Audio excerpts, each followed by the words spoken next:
Marlène Warren est décédée après avoir été abattue par un clown. Les clowns tueurs, c'est dans les films d'horreur, pas dans la vraie vie. Il n'y avait rien de clair, tout était mystérieux. C'était une affaire très étrange qui a suscité beaucoup d'intérêt au niveau local, national et international. Quand quelqu'un est assassiné, on s'intéresse immédiatement au conjoint. La police n'a toujours pas trouvé la pièce manquante du puzzle. L'affaire s'enlisait de plus en plus. Et ils se sont retrouvés dans l'impasse. Ils ne trouveront jamais le coupable. En 2014, une nouvelle analyse ADN a donné une correspondance. C'est la nouvelle qu'on attendait depuis de nombreuses années. On fait ça pour Marlène Warren. On veut lui rendre justice. J'ai vu ses yeux, et le regard ne ment pas.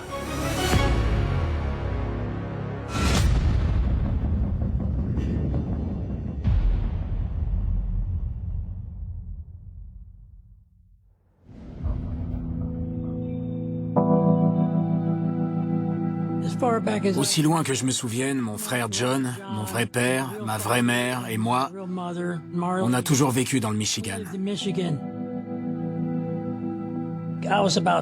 J'avais 3 ou 4 ans quand mon père est parti à la guerre.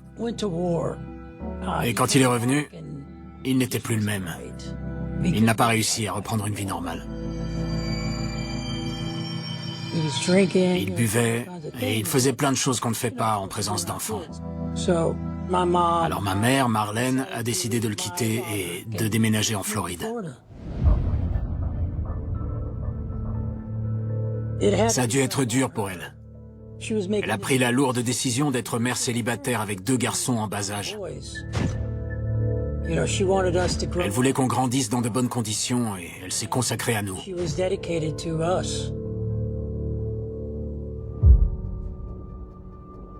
C'était une belle femme, autant à l'intérieur qu'à l'extérieur. Il y a tellement à dire sur elle. Elle était toujours affectueuse et attentionnée. C'était une source d'inspiration.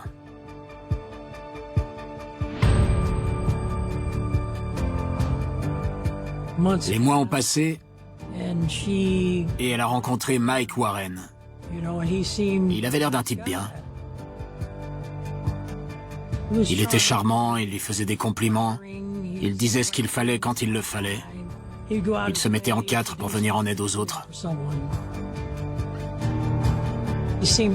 Il avait vraiment l'air de quelqu'un de gentil, de cultivé. Un type bien, en somme.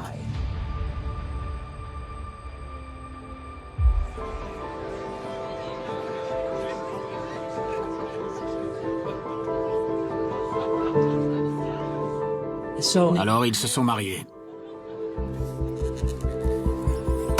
Ma mère était heureuse. Notre famille était épanouie, tout allait bien. On avait la belle vie.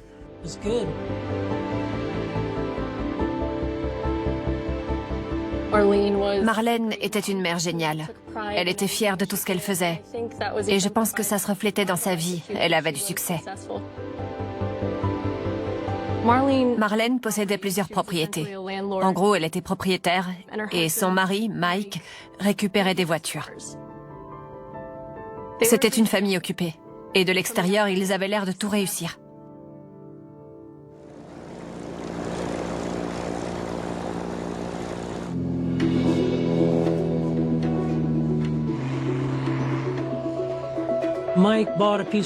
Mike a acheté un terrain sur l'aérodrome de Wellington parce qu'il pilotait des avions.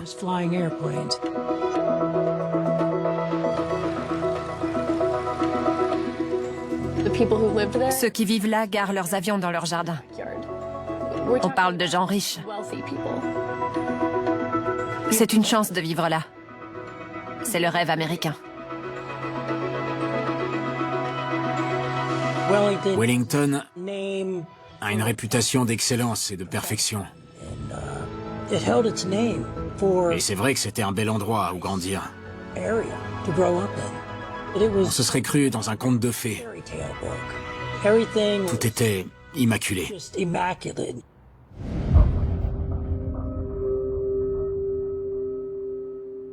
Je me souviens de ce jour. C'était plus ou moins à l'heure du déjeuner. J'étais au travail et mon patron m'a dit de rentrer.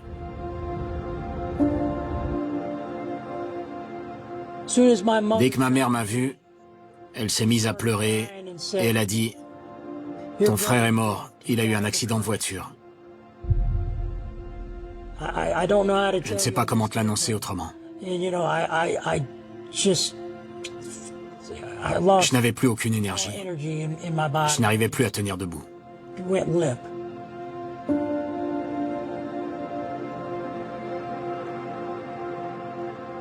Je n'arrivais pas à le croire.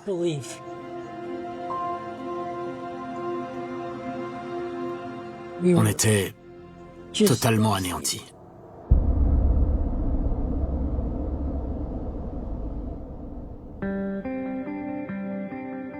Après la mort de mon frère, ma mère s'est mise à demander de l'aide. Elle avait plus besoin de Mike. Elle réclamait davantage sa présence. Et il n'était jamais là quand elle le lui demandait. Elle lui a demandé d'engager quelqu'un pour qu'il puisse être à la maison. Mais 6 mois plus tard, ce n'était toujours pas fait. Rien n'avait changé. Il n'était toujours pas là, c'était toujours les mêmes excuses. Et finalement, elle a compris que quelque chose ne tournait pas rond.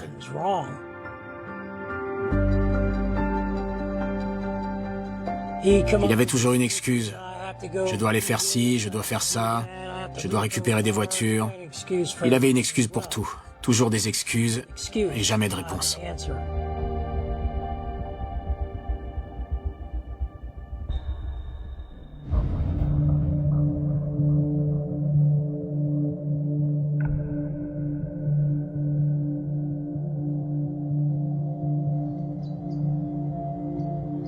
Je me souviens de ce matin-là. Ma porte s'est ouverte et j'ai vu Mike me regarder. Il n'a pas dit un mot. Il a fermé la porte et il est parti. J'avais des amis à la maison. Et vers 10 heures, on prenait le petit déjeuner. Et mon ami Jean a dit « Il y a quelqu'un à la porte ». On a tous tourné la tête et on a vu des couleurs à travers la porte. Comme si la personne tenait des fleurs. Jean allait ouvrir la porte, mais ma mère a dit « Non, assieds-toi. Termine ton petit déjeuner, je m'en occupe. » Elle a ouvert la porte.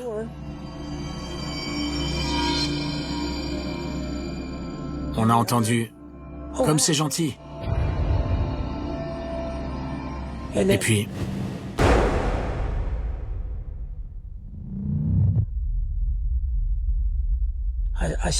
j'ai vu ma mère tomber en arrière. Je l'ai regardée et j'ai vu que quelque chose n'allait pas.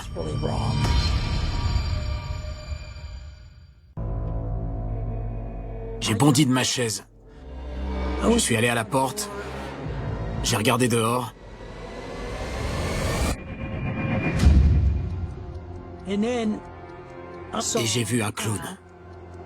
J'ai été choqué. Il portait du maquillage et un costume coloré. Je savais qu'il fallait que je trouve un moyen d'identifier cette personne,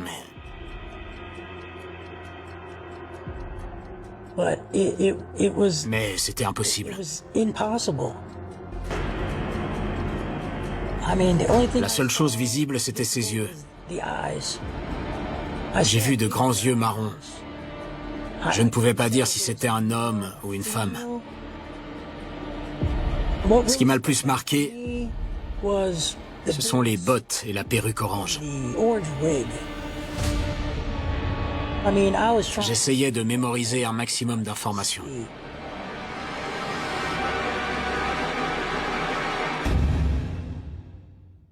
Joe Arens et sa petite amie sont montés dans une voiture pour tenter de poursuivre le clown.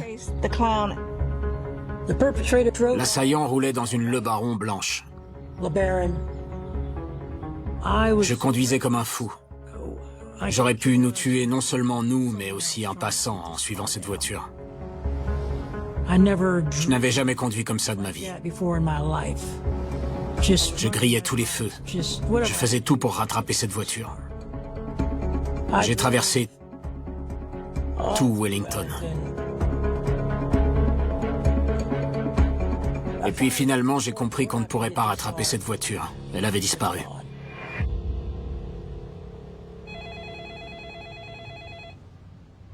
J'étais relectrice au Palm Beach Post quand on a reçu un appel disant qu'il y avait eu une fusillade dans une maison de Wellington. Tout le monde s'est précipité sur les lieux du crime. Plusieurs voisins avaient entendu des coups de feu. L'un d'eux était médecin. Lui et un autre voisin ont accouru chez Marlène pour lui prodiguer les premiers soins.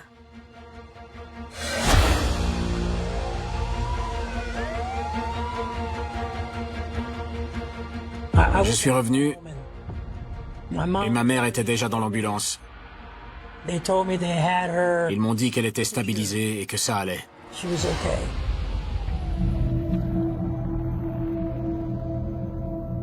Les enquêteurs étaient sur place. Ils fouillaient toute la maison. Il y avait un policier dans chaque recoin. La police prenait des photos de tout. Les taches de sang dans l'entrée, les fleurs qui étaient restées par terre, les ballons qui étaient encore là. Il y avait une mare de sang. La scène était étrange, très sinistre.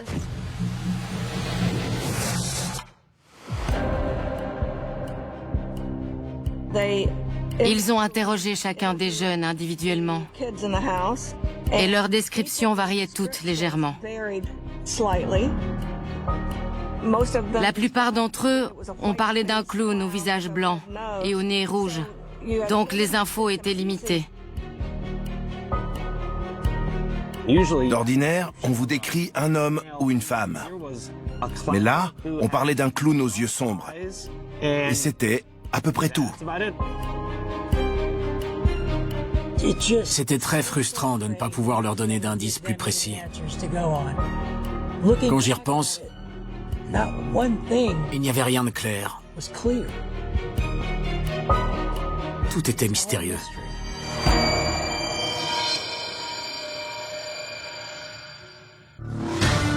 Flash info, un individu déguisé en clown a tiré sur une habitante de Wellington alors qu'elle lui ouvrait la porte.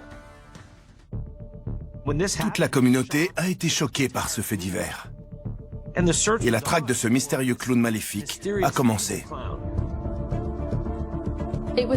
C'était une affaire très étrange qui a suscité beaucoup d'intérêt au niveau local, national et international.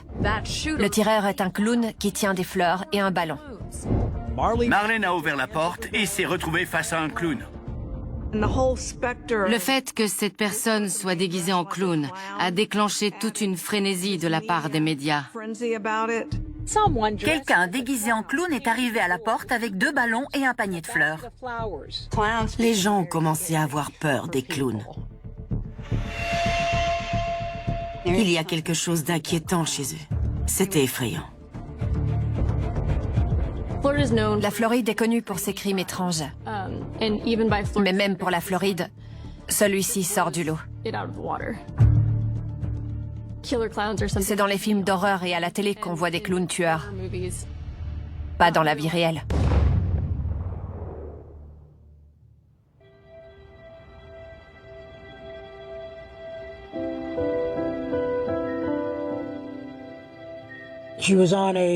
Ma mère était sous assistance respiratoire. Je suis resté avec elle et elle n'avait aucune réaction. Elle ne bougeait pas. Elle ne clignait pas des yeux, rien. J'ai prié. Et je lui ai dit de ne pas m'abandonner, que j'avais besoin d'elle. Marlène Warren se battait de toutes ses forces pour rester en vie. La balle avait traversé sa bouche pour se loger dans sa colonne vertébrale. Elle avait endommagé sa moelle épinière et sa capacité à respirer seule. Il y avait encore beaucoup d'espoir le premier jour. Il y en avait encore le second, mais moins. Le troisième jour, ma grand-mère m'a dit « Il va falloir qu'on la laisse partir ». Ça a été un moment très difficile. Je le sentais dans mon cœur, c'était comme si on avait arraché mon âme. Je l'ai regardée et j'ai su que mon cœur et mon âme m'avaient quitté. Marlène a reçu une balle dans la tête. Et quand elle est décédée, l'enquête pour tentative de meurtre est devenue une enquête pour meurtre. Marlène Warren est décédée après avoir été abattue par un clown qui s'est présenté à sa porte avec des fleurs et des ballons.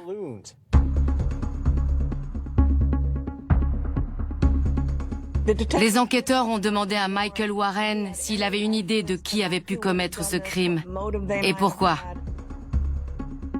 Michael semblait bouleversé. Il a dit à la police qu'il pouvait s'agir d'un locataire mécontent, car Marlène possédait plusieurs appartements. Les enquêteurs ont fini d'interroger tous ceux qui connaissaient Marlène Warren. Et tous, sans exception, n'ont fait que des compliments à son égard. Nous avons rencontré plusieurs de ces locataires qui ne l'ont pas décrite comme une simple propriétaire, mais comme un membre de leur famille. Ils n'ont trouvé personne qui ne l'appréciait pas ou qui avait eu un problème avec elle. Il est donc rapidement devenu clair que le seul ayant un mobile était Michael Warren. Je crois que les proches de Marlène étaient convaincus que Michael avait une liaison avec l'une de ses employées. Un potentiel divorce aurait été un désastre financier pour Michael. Si Marlène avait décidé de le quitter à cause de sa liaison, c'est elle qui aurait récupéré l'argent, mais aussi les propriétés, car elles étaient à son nom. Je suis Mike Miller et vous êtes sur... Nous discutons de la mort de Marlène Warren survenue le 26 juin 1990. Elle a été abattue par un individu déguisé en clown. Michael Warren est avec nous. Monsieur Warren, avez-vous des informations sur la fusillade qui a coûté la vie à votre femme? Je ne sais rien de plus que ce que mon fils a vu quand il était dans la maison. Est-ce que vous soupçonnez quelqu'un d'être la personne déguisée en clown qui est venue chez vous et a tué votre épouse? Non, personne en particulier. C'est une tragédie, et depuis on vit un enfer. Les enquêteurs n'ont fait aucun secret des insinuations selon lesquelles Michael Warren serait impliqué dans le meurtre de sa femme. J'estime que si le bureau du shérif peut proférer des accusations et des commentaires sans la moindre preuve pour les étayer et me traduire devant le tribunal médiatique, je me dois de répondre pour me défendre. Même si le mobile du meurtre semblait se dessiner, rien ne reliait directement Michael Warren au crime.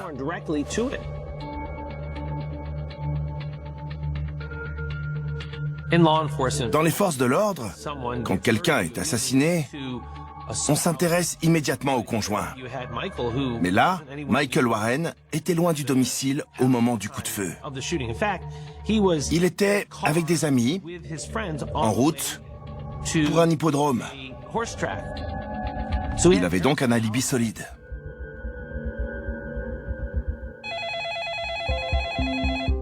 Peu après le meurtre de Marlène, la police a reçu des informations.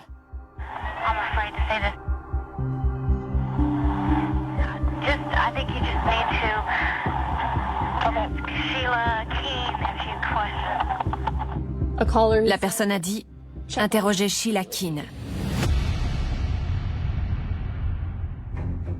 Sheila Keane était originaire des Glades. Tout le monde la connaissait. Elle avait de longs cheveux châtains et des yeux couleur chocolat. Elle travaillait dans la société de Michael. Ils étaient proches. Ils géraient les affaires ensemble et il y a eu des fois où leurs collègues les ont trouvés très tendres l'un envers l'autre. Il est rapidement devenu évident que Sheila Keane entretenait une relation très étroite avec Michael Warren. C'était plus qu'une relation professionnelle.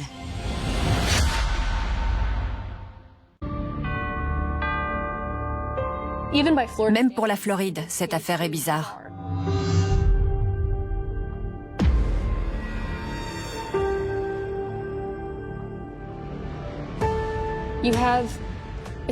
On est face à l'exécution d'une mère. Cette femme n'est pas liée à la mafia. Elle n'a pas d'ennemis. Et elle a été tuée par un clown.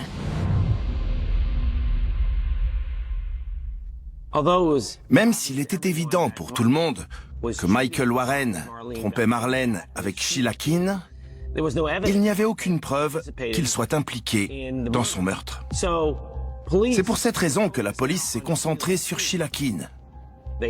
Ils avaient les fleurs et les ballons, alors ils sont allés voir tous les fleuristes du coin pour savoir lequel avait vendu ses fleurs et ses ballons. Rapidement, la police a pu identifier un magasin à proximité qui vendait ce type d'arrangement floral. Quand les enquêteurs s'y sont rendus, les employés du Publix qui vendaient ces ballons ont déclaré se souvenir qu'une grande femme aux longs cheveux bruns en avait acheté. Et puis, ensuite, les enquêteurs ont pu localiser un magasin de costumes nommé Capezio. Ils ont interrogé plusieurs des employés. Ils leur ont dit que dans la soirée du jeudi 24 mai, une femme s'était présentée après la fermeture et qu'elle avait tapé à la porte de façon insistante pour qu'on lui ouvre. Elles lui ont ouvert. Elles ont décrit une femme aux longs cheveux bruns, les yeux marrons et un peu masculine. C'était 2 jours avant le meurtre. Et une fois à l'intérieur, cette femme a demandé un costume de clown et du maquillage blanc. Mais elle ne voulait pas acheter de chaussures. Le clown qui s'est présenté à la porte de Marlène et qui a pressé la détente ne portait pas non plus de chaussures de clown. Joe et ses amis ont déclaré qu'il portait des bottes militaires. Les enquêteurs ont immédiatement reconnu Sheila Keane dans la description faite par les employés du Publix et de Spotlight Capezio. La police a demandé aux employés de regarder un trombinoscope à la recherche de la personne à qui elles avaient vendu le costume, et la photo de Sheila s'y trouvait. Mais aucune n'était complètement sûre que c'était elle qui avait acheté le costume.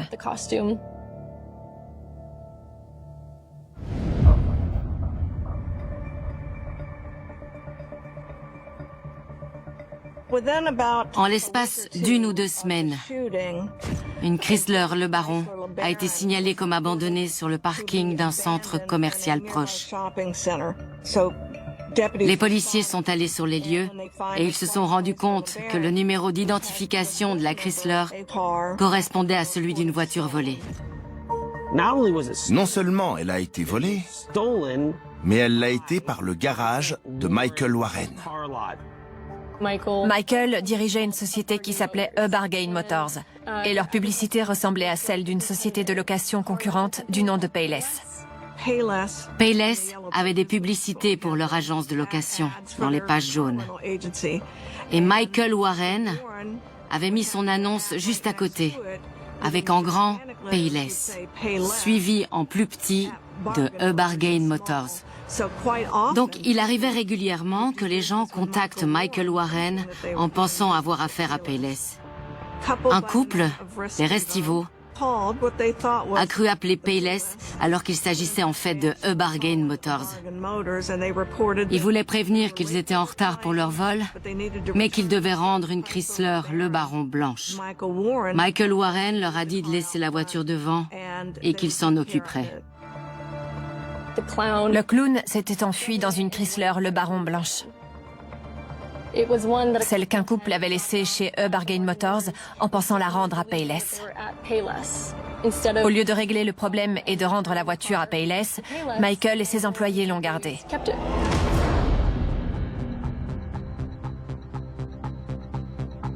La police a examiné la voiture. Ils ont trouvé un sac plastique de Publix et des fibres.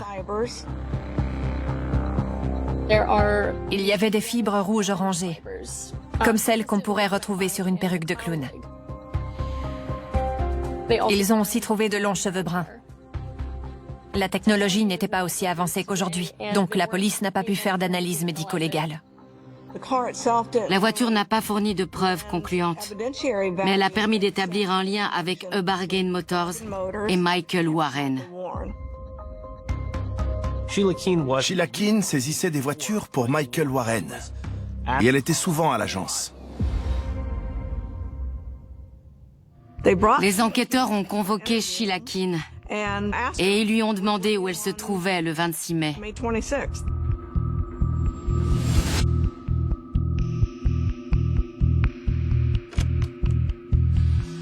Vous vous souvenez d'où vous étiez et de ce que vous avez fait ce samedi matin? Je me suis habillée et je suis allée au centre commercial. Vous êtes parti à quelle heure? Je sais plus. Il devait être entre 10 et 11 heures. Un truc comme ça. Vous avez trouvé cette voiture? Non. Vous avez parlé à quelqu'un sur place? Non. Vous êtes juste passé? Oui. Vous cherchiez quoi comme voiture? Oh là, je sais plus. Je crois que c'était une Datsun ou une Nissan. Peut-être une Toyota. Je sais plus. Vous vous souvenez dans quelle rue c'était? Je crois que c'était North quelque chose. Au numéro 13 ou 14, je sais plus. Elle a dit aux enquêteurs qu'au moment de la fusillade, elle était en train de récupérer des voitures, mais elle a été incapable de donner une adresse. Elle n'a pas pu donner le nom d'une seule personne à qui elle aurait parlé. Cette passion qu'il y a entre vous et Mike n'aurait pas pu vous pousser à commettre un tel acte? Il n'y a aucune relation ou passion entre lui et moi. Elle a fermement nié entretenir une relation avec Michael Warren. Et si c'était vos cheveux? Je ne vois pas comment, je n'étais pas dans cette voiture. Elle affirmait que ses cheveux auraient pu appartenir à n'importe qui. On tourne en rond. Je vous dis que c'est pas moi. Le coupable veut me faire porter le chapeau. Alors trouvez cette personne. Elle a nié avoir tué Marlène. Et à ce moment-là, la police ne pouvait pas prouver le contraire.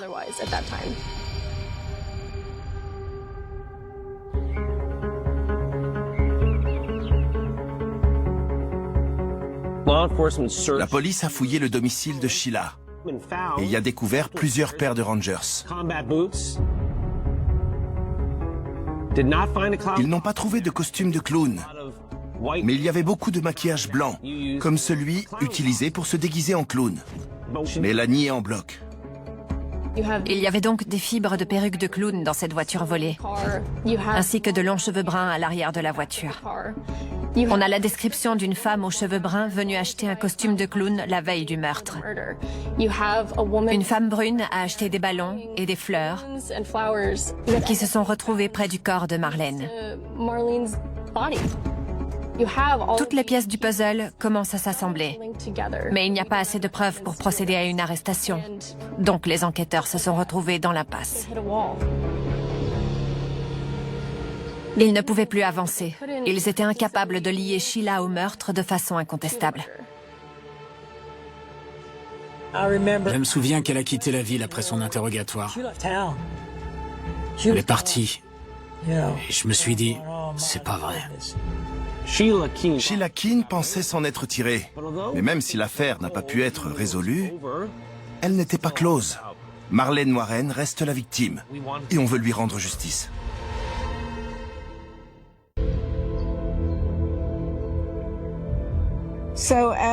Au fur et à mesure que l'enquête continue, Michael Warren et Sheila Keane vont passer au second plan. Personne ne savait ni ne se souciait vraiment d'où ils étaient et il n'y avait aucun suivi. L'enquête était au point mort. La police avait des preuves circonstancielles et peu de preuves directes. Il n'y avait pas suffisamment d'éléments pour que les procureurs et la police inculpent un suspect. Donc l'affaire s'enlisait de plus en plus. Je me répétais, ils ne trouveront jamais qui a fait ça. Donc, mon sentiment, c'était de me dire, je dois passer à autre chose. Ça me ronge. Ça détruit ma vie.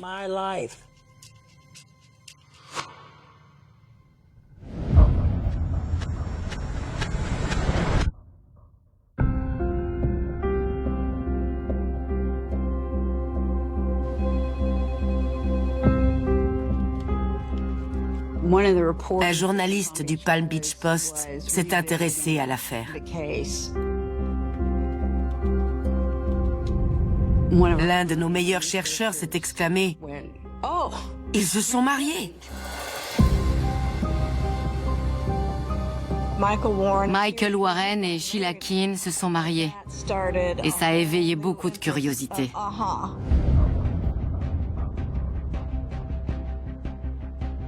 Ils avaient déménagé en Virginie. Sheila se faisait appeler Debbie et elle s'était teinte en blonde. Ils avaient ouvert un fast-food et ils vivaient heureux depuis des années. Ils invitaient les voisins à dîner, ils organisaient des soirées et ils étaient très appréciés. Ils semblaient bien sous tout rapport.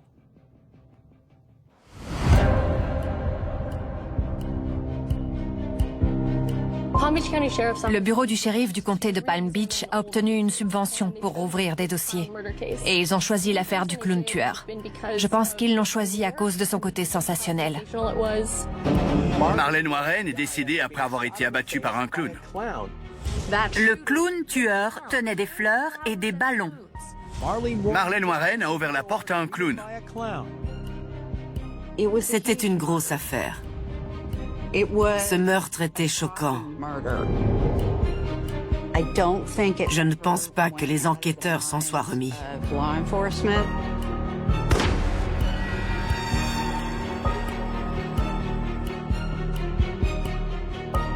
Et le fait qu'ils se soient mariés a fini de les convaincre.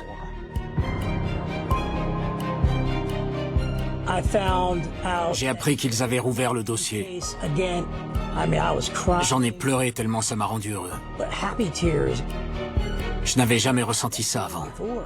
C'était horrible.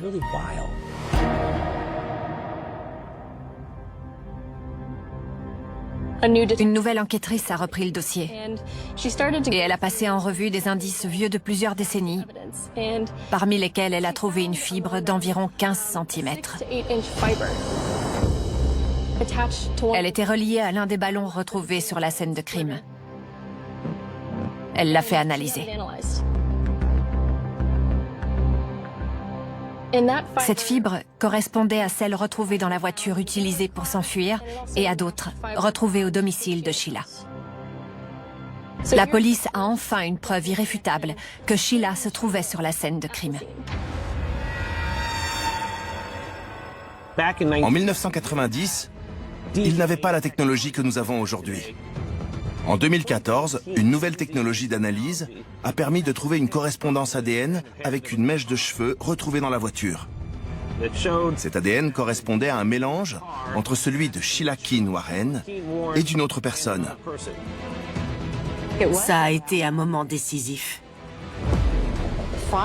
La police avait enfin pu établir un lien scientifique entre les cheveux et Sheila Keane.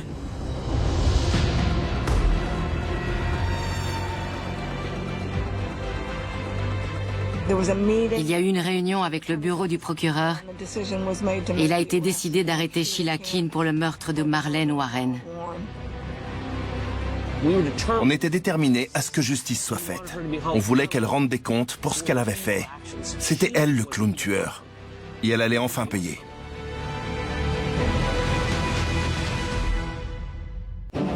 Flash Info. De nouveaux éléments font la lumière sur l'affaire du mystérieux clown tueur et sur comment les enquêteurs ont retrouvé la suspecte à des centaines de kilomètres. C'était la nouvelle qu'on attendait depuis des années. Et l'annonce de son arrestation a ravivé cette sensation et relancé l'affaire.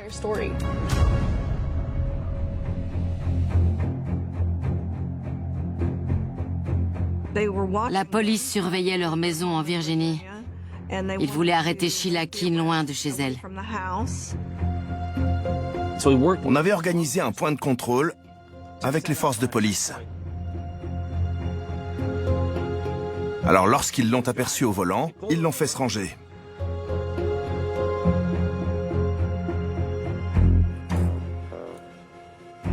Et ils l'ont arrêtée.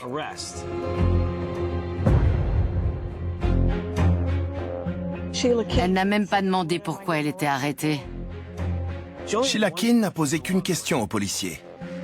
Elle leur a demandé s'ils allaient aussi arrêter son mari. Après son arrestation, Sheila Keane a été ramenée dans le comté de Palm Beach pour y être jugée. Après 27 ans, le bureau du shérif du comté de Palm Beach a déclaré avoir résolu l'affaire du clown tueur de Wellington. Hier soir en Virginie, les enquêteurs ont arrêté Sheila Keane Warren, la maîtresse du mari de la victime. J'ai vu des photos d'elle. Et c'était les mêmes yeux que ceux que j'ai vus le jour où elle a tué ma mère. Quand elle a été arrêtée, elle avait de petits yeux. Ils étaient exactement comme ce jour-là. J'ai vu ses yeux et le regard ne ment pas.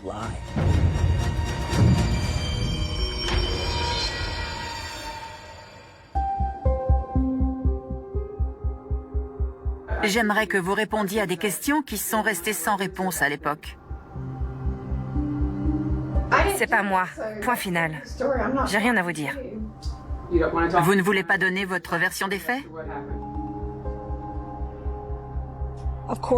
Pendant son interrogatoire, Sheila a évidemment continué de nier son implication dans le meurtre de Marlène Warren. D'accord. Vous êtes inculpé du meurtre de Marlène Warren. C'est une affaire très grave. Sheila risque la peine de mort. On vous emmène au centre de détention. D'accord. Même avec l'excitation et l'élan déclenché par son arrestation, les choses se sont très vite calmées. Les avocats de Sheila cherchaient à démonter tout le dossier. Ils ont dit que des preuves avaient disparu. Ils parlaient de ce qu'on avait appelé le dossier d'observation des clowns.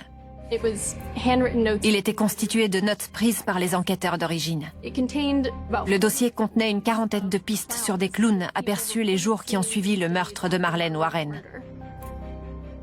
Les procureurs ont déclaré qu'ils ne savaient pas où se trouvait ce dossier. Ils l'avaient cherché sans succès.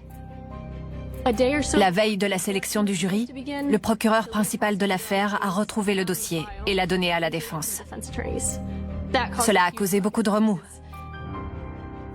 car ça leur a donné 40 nouveaux noms à examiner et des preuves qui, selon eux, pourraient innocenter Sheila, qu'ils ont toujours cru innocente. Le juge a donc, une fois de plus, repoussé le procès.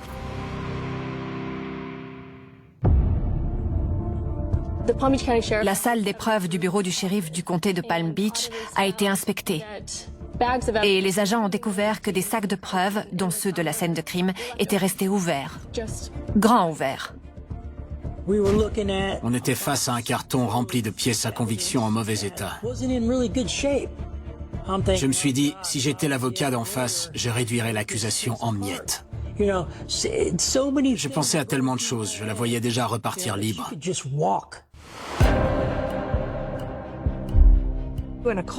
Avec les affaires non résolues, on a toujours du mal à reconstituer les scènes et le protocole de conditionnement des preuves a évolué.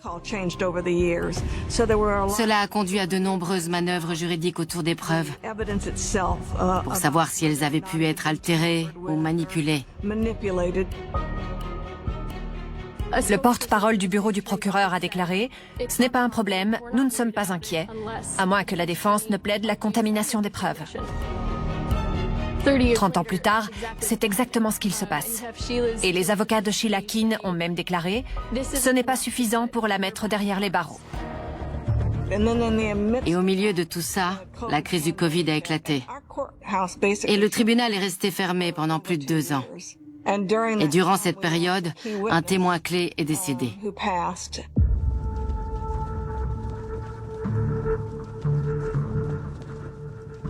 Chaque jour qui passait affaiblissait les preuves. Il y avait de moins en moins de témoins. Sheila avait une véritable équipe de requins. Ils faisaient le maximum pour affaiblir le dossier du procureur. La discussion a commencé à s'orienter sur une évaluation réaliste de ce qu'on pourrait tirer des pièces à conviction à ce moment-là. Le procureur a décidé de ne pas réclamer la peine de mort. Elle pourrait être condamnée à perpétuité, mais pas être exécutée. Le procès approchait et le procureur Dave Aronberg a dit lors d'une interview « Le procès s'ouvre dans 2 semaines et nous avons la certitude qu'elle sera condamnée. » J'en suis arrivé au point où il a fallu que je me dise « Peu importe l'issue, je dois m'en satisfaire. Si elle ressort libre du tribunal, je dois l'accepter. »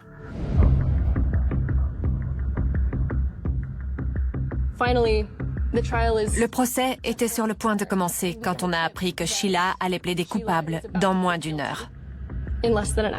Cela date de 1990. Personne ne s'y attendait. Je suis allée au tribunal parce qu'on avait eu un tuyau. Oui, votre honneur. Madame Keene Warren a décidé de plaider coupable. Le ministère public lui a offert une excellente réduction de peine. Elle a plaidé coupable pour homicide involontaire en échange de 12 ans de prison. Ça a choqué tout le monde. Je n'aurais jamais proposé cet accord si Joe n'avait pas approuvé. La victime est très importante pour nous, et Joe nous a dit qu'il était prêt à passer à autre chose et à clore ce chapitre. Je ne vais pas mentir, je voulais une condamnation. Et eux aussi. Elle allait faire 12 ans, donc elle allait payer. D'une manière ou d'une autre, elle allait le payer.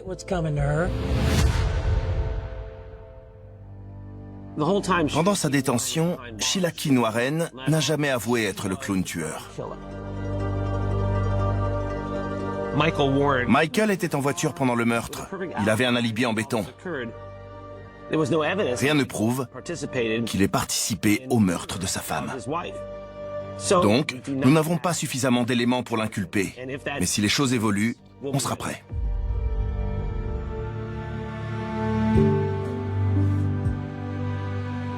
Tout le monde aimait ma mère. Elle n'avait pas d'ennemis.